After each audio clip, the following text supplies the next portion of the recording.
The Roman era divided the island of Great Britain into two parts: the northern, non-Roman part, where the Picts lived, and the southern part, which was part of the Roman Empire, and whose inhabitants were called Britons. The boundary became the wall built in 122 AD, Hadrian's Wall. The Britons were influenced by Roman culture. Roman way of life prevailed on the island. The legend of the Britons' descent from Brutus, a descent of Ennius of Troy, according to the Britons' beliefs, best testifies to this. According to legend, after the death of Brutus's father, he was driven out of Italy, and from there, along with other Italians, he moved to Britain. Thus, the island and the people on it were named after him. Such a legend is not the only part of myths where the name of the legendary founder explains the name of the people or the city. The fact that the Britons considered themselves relatives of the Romans shows how attached the inhabitants of Britain were to the Roman Empire. But everything changed in the 5th century. The Romans, who lacked an army on the continent, withdrew their legions from Britain, and a new era began on the island. Numerous small kingdoms arose in the province of Britain, the names, history, and names of rulers of which we learn mainly from folklore. Historians believe that these kingdoms are just a product of legends, but findings like the Aliortis stone, which was a gravestone for one of the nobles of the kingdom of Elmet, indicate that at least some of them existed. The document Tribal Heitage, which is a list of tribes of southern Britain and the amount of arable land they had, also mentions some of the kingdoms of the Celts as those that existed or had existed at the time of its writing. Wars immediately broke out among the Britons. All old economic ties were destroyed.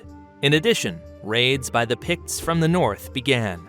Hadrian's Wall was no longer defended, and the Picts, in their campaigns, reached the southern coast of Britain.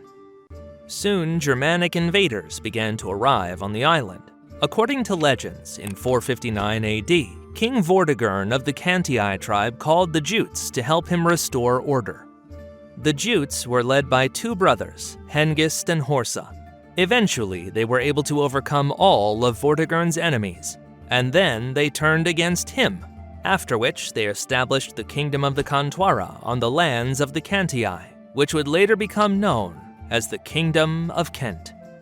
It should be noted that in various legends, Hengist and Horsa were either Saxons or Angles. They were either driven from home or volunteered as mercenaries. They defeated King Vortigern by force, number, or cunning. Such differences in versions shows us that this is just a legend of later times, created to justify the invasion of the Germans into Britain. The Jutes also later captured the Isle of Wight, where they created the Kingdom of Witwara, as well as the Meon Valley, where the Kingdom of Meonwara arose, 460 AD. Following the Jutes, the Saxons, who lived in the lands of modern Germany, came to Britain. In 477 AD, the legendary leader of the Saxons, Ella, landed in Britain between Kantwara and Meonwara, and did not allow the Jutes to unite these two kingdoms. Ella also created the first Saxon kingdom on the island, Sussex, which means Southern Saxons. Two Saxon leaders, Cerdic and Kinrich, landed in the lands of Meonwara in 495 AD, and perhaps initially fought against the Jutes, although in legends they confronted the Britons in these lands. In 508 AD, they defeated the Britons and executed 5,000 of their prisoners. In 519 AD, they established their kingdom, called Wessex, meaning Western Saxons. As for the Kingdom of Essex, legends have two current versions of its origin. One legend says that it was founded by King Esquine in 527 AD. Another ignores Esquine and names his son, Sled, as the founder of the kingdom. The most massive wave of migration belonged to the Angles, who lived in southern Jutland between the Jutes and the Saxons. The Angles first sailed to Britain in 480 AD. They landed in the lands of modern Lincolnshire and formed the Kingdom of Lindesage, named after the local Celtic tribe. Over time, the name of the kingdom was shortened to Lindsey. The next group of Angles arrived in Britain half a century later. Under the command of King Aysel, they landed in East Anglia but did not stay on the coast. Instead, they went into the heart of the island. where, under the rule of Isil's grandson King Creada, they established the kingdom of Mercia. Its name comes from the word march, which the Germans called the border where wars were fought. 20 years later, the Angles, led by King Ida, landed in the north, where they established the kingdom of Bernicia, whose name was borrowed from the local Celts. It is worth noting that legends about King Ida differ even in how he conquered new lands. In some legends, he became the first king and built its capital, Bamberg. In other legends, he set himself on fire and, burning, burst into Bamberg, which was at that time a fortress of the Britons, to capture the city. Ida is also present in British legends. Here he is known as Ida the Flame-Bearer. He appears as a cruel conqueror who ruthlessly burned Britain's settlements and was killed by a prince of the kingdom of Reged named Owain. In 550 AD, the Angles landed in the east, where they formed the Kingdom of East Anglia. Its legendary founders are King Waina and his son Wuffa. Their names, researchers believe, were invented to explain the origin of the local royal dynasty, the Wuffingas. In 560 AD, the Angles settled on the Humber River. Here, the kingdom of Deira arose, whose name was taken from the language of the Britons, who called this region Deru, meaning oak. However, it should not be assumed that the native inhabitants of the island could not resist the invaders. The first to lead the Britons at the beginning of the 6th century was Ambrosius Aurelianus. It is unknown whether he was a descendant of the Romans who remained on the island or a Briton who bore a Roman name. In 516 AD, Ambrosius managed to defeat the Saxons in the Battle of Badon Hill and halt the advance of the invaders into the heart of the island. The kingdom of Dumnonia, which existed in the Cornwall Peninsula, also rose to power in constant wars with the Saxons, halting their advance westward. Only in 552 AD did the Saxons manage to continue the conquest of the island. At that time, Wessex captured the town of Old Sarum and expanded its holdings into western Hampshire. And 4 years later, the Western Saxons defeated the Britons in the Battle of Barenberg, which allowed them to advance further westward. In 577 AD, Wessex defeated the Britons in the Battle of Durham. The Saxons occupied new lands, and there the kingdom of Wicha emerged. Meanwhile, in the north, the Angles successfully resisted the kingdom of Ebrach. Then Bernicia and Deira united against it. In 580 AD, they together defeated the Britons in the Battle of Cairgru, and then divided the lands of Ebrach. This alarmed other Celtic kingdoms, and they allied against the invaders. In British legends, this union is known as Hen Ogledd, which means the Old North. The Britons managed to defeat the Angles and push them back to Lindisfarne Island, which they besieged. However, failing to defeat the Angles, the Briton kings began to divide the conquered lands among themselves, quarreled over them, and started to fight each other. The Angles quickly took advantage of this, defeated the Briton kingdoms one by one, and reclaimed the conquered lands for themselves. In the same years, the Saxons from Essex formed Middlesex, the name of which can be translated as Central Saxons. Meanwhile, the Angles crossed the borders of East Anglia and formed the kingdom of Middle Anglia. Separate groups of Angles reached the Pennines, where they formed the kingdom of Pexaitan. It is worth noting that all this is a history from legends. Partly historians, with the help of archaeological excavations, confirm it, sometimes complement it, or even refute it. It is known that besides the listed Angles, Saxons, and Jutes, in those years the tribes of the Frisians also massively migrated to the British Isles. Archaeologists have also established that the tribes of the Saxons initially settled in the upper reaches of the Thames, and from there migrated to the southern coast of Britain. The oldest Germanic settlements in Mercia appeared half a century before the Angles arrived there, according to legends. On the conquered lands, the Germanic people established their traditions, which were based on the principles of tribal alliances and military democracy. The basis of society was ceorls, free peasants who owned their land. They formed the basis of the army, which was called the fyrd. The Germanic tribes were ruled by kings. Often, these were former tribal leaders who, according to tradition, and also to strengthen their power, traced their lineage to the heroes of legends, or even to pagan gods. Representatives of the nobility were called earls. Mostly, these were warriors to whom, for various merits, kings granted additional lands. Such enrichment gave them even more opportunities for a military career. They led separate units, managed forts, and dealt with local administration. Earls, who had relatively small possessions, were called thanes. Often they differed little from free peasants or ceorls. The richer earls were called ealdormen. They formed the basis of the nobility. The richest earls were called witens. Their privilege was to enter the wittenagemot, an assembly of nobles where the most important issues of the kingdom were decided. The culture of the new kingdoms was typical Germanic, but over time it began to change. The Jutes and Frisians almost immediately merged with other Germanic peoples. The languages and traditions of the Saxons and Angles gradually became similar until they transformed into a single Anglo-Saxon culture, thus forming a new people on the map of Europe. The conquered Britons were left with nothing. The Anglo-Saxons destroyed their settlements and massively exterminated the indigenous population. Those Britons who survived became villeins, that is, dependent peasants who had to work for the conquerors.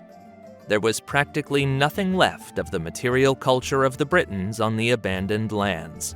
British clay houses disappeared completely.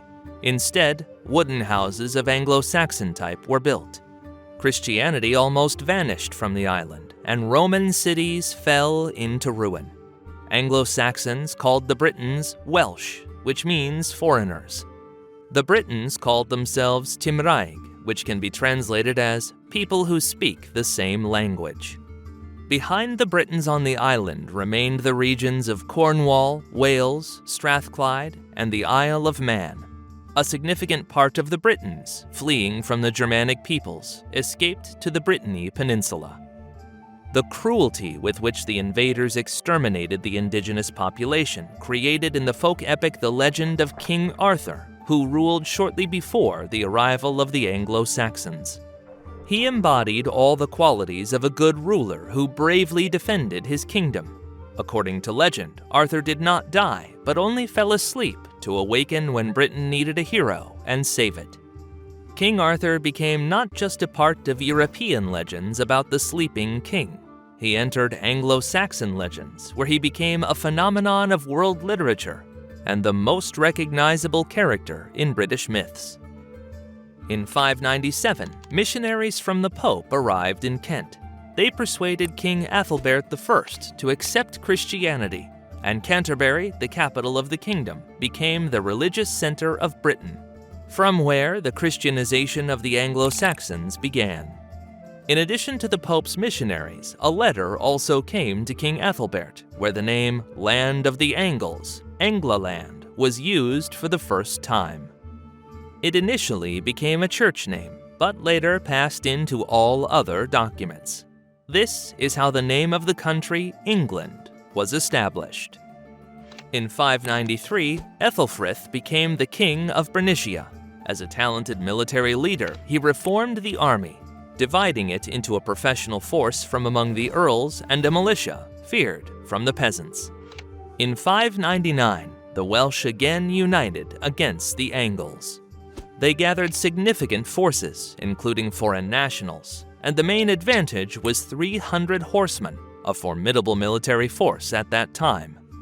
After that, they marched on Bernicia, but Ethelfrith began to retreat, luring them into his possessions and defeating them near the fortress of Cattræth. This defeat was a catastrophe for them, as Ethelfrith expanded the borders of his kingdom and began to interfere in the internal affairs of neighboring Welsh kingdoms. Soon Ethelfrith faced a new problem: the Scots, who had migrated from Ireland to northern Great Britain. They began their expansion to the south. Then Ethelfrith declared war on the most powerful kingdom of the Scots, Dalriata. In 603, he defeated the Scottish army in the Battle of Degsastan. This battle undermined the power of Dalriata. It also suspended the process of uniting the Scots, other tribes of which now abandoned attacks on the Angles. Meanwhile, a civil war broke out in the kingdom of Deira, and power was seized by the alderman Ethelric. In 604, Ethelfrith, under the pretext of protecting the legitimate heir Prince Edwin, invaded the neighboring kingdom, where he defeated and executed the usurper Ethelric. However, he did not hand over power to the rightful ruler, but united his kingdom with the kingdom of Deira. Prince Edwin, the target of the assassination attempt, had to flee his homeland. The new state was named Northumbria, and was so named because it was located north of the Humber River. In 613, Ethelfrith began the conquest of Cumbria, and a year later he plundered the British kingdom of Powys, where he burned all the monasteries and brutally dealt with the monks. In 616, the East Angles invaded Northumbria. Their king used the question of returning power to Prince Edwin as a pretext. Ethelfrith suffered defeat in the battle on the River Idle, where he was killed. Eventually, Edwin became the king of Northumbria. In 617, he annexed the Welsh kingdom of Elmet, and in 625 he captured Lindsey. Also in 627, Edwin allied with Kent and baptized Northumbria. Soon after, he captured the Welsh islands of Anglesey and Man. Thus, Edwin became the most powerful king in Britain. However, this became the reason for his downfall. During this time, the kingdom of Mercia was ruled by Penda, who was a staunch pagan. In 626, he conquered Middle Anglia, and 2 years later, he captured the kingdom of Hwicce. Thus, the power of Mercia grew significantly. In 631, Penda invaded Dumnonia, where, in addition to the Cornish, he encountered the Welsh king Cadwallon. Cadwallon defeated Penda in the Battle of Exeter. But instead of finishing off the Mercians, Cadwallon offered Penda an alliance against Edwin, the king of Northumbria. In 633, the allies invaded Northumbria and caught Edwin off guard as he retreated, unprepared for battle. With numerical superiority, they defeated the Northumbrians in the Battle of Hatfield Chase. King Edwin of Northumbria died in the battle, and the Welsh captured his kingdom. However, this was their last significant victory in the war against the Anglo-Saxons.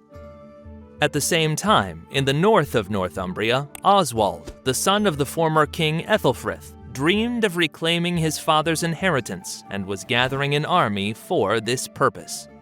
Edwin's death greatly aided him, as now he led the Northumbrians in their struggle against the Welsh. After liberating Bernicia, Oswald awaited the arrival of Cadwallon there, lured him into an ambush, and defeated him in the Battle of Heavenfield. Thus, Oswald established his complete authority over Northumbria. Oswald completed his father's conquest of Cumbria and also expanded the northern borders of Northumbria by capturing the Britons' fortress of Dyn Eiden, which is now called Edinburgh. In 642, Oswald attempted to capture the Welsh kingdom of Powys. However, he was already awaited there by the Mercian king Penda, who defeated the Northumbrians in the Battle of Macerfield. Oswald was killed in battle, and because he died fighting against a pagan king, the church declared Oswald a saint and the patron of Northumbria. With the death of their king, the country split into two old kingdoms, Bernicia, Deira. But not for long, as Oswald's brother Oswy, who ruled in Bamberg at the time, took on the name of Saint Oswald and began the unification of Northumbria. He preferred negotiations to war. During one of these negotiations, Oswy killed his own nephew Oswine, who also claimed the throne. Eventually, Oswy managed to unite Northumbria in 654. During this time, Penda became the most powerful ruler in Britain. He defeated the kingdom of East Anglia, killing two of its kings, one of whom also became a saint. Penda then installed there a puppet king, Anna. In 645, Penda captured Wessex, driving King Cenwalh to East Anglia. However, 3 years later, Wessex regained its independence, and Cenwalh returned home. bringing Christianity to the West Saxons. In 654, Penda attacked East Anglia again, killing King Anna and annexing his lands to Mercia. Here, he distinguished himself with the brutal persecution of Christians. When Penda learned of the unification of Northumbria, he immediately began to prepare a campaign against it. Penda ravaged Northumbria with particular brutality, burning down all settlements in his path and killing Christians. Meanwhile, Oswald was forced to hide in the fortress of Udu in the north of his kingdom. The Mercians besieged him, but they never managed to capture him. Penda decided to offer peace, taking Oswald's son as a hostage and returning to Mercia. On the way, near the river Winwood, King Oswald caught up with the Mercians. By that time, Penda's tyranny had wearied even his troops. Most of his army deserted him before the battle. Additionally, the East Angles and the Welsh betrayed him. Therefore, in the battle, Penda's weakened army suffered defeat, and the king of Mercia himself was killed. Northumbria once again became the most powerful kingdom in Britain. King Oswald installed a puppet king in Mercia, and soon after, he took the title of King of Mercia. Following this, he captured the Welsh kingdom of Llangweren. Penda's son, Wulfhere, abandoned his father's policy of fighting against Christianity and embraced it himself, seeking the church's help to reclaim the Mercian crown. In 658, the Mercians, dissatisfied with King Oswald's high taxes, rebelled against him, with Wulfhere leading the uprising. At the same time, Wulfhere helped the kingdom of Powys to break free from Northumbrian rule, where the local Anglo-Saxons formed their kingdoms. In 661, Wulfhere invaded the territories of Mianware and Wheatwara, which were the last centers of paganism in Britain. He handed over these lands to his allies from the Kingdom of Sussex. In 665, Wulfhere established control over Middlesex, placing his governor in London. The war with Northumbria in 674 was unsuccessful for Wulfhere, and during it, he contracted a fever and died the following year, passing the rule to his brother, Ethelred I. Ethelred I continued the policy of strengthening Mercia, although not as successfully as his brother. In 676, he invaded Kent and finally took the country of Surrey from Mercia. In 679, he invaded Lindsey, after which he defeated the Northumbrians in the Battle of Trent and expanded Mercian territory. In 681, Ethelred I attempted to subdue Wessex, where civil war was ongoing at the time.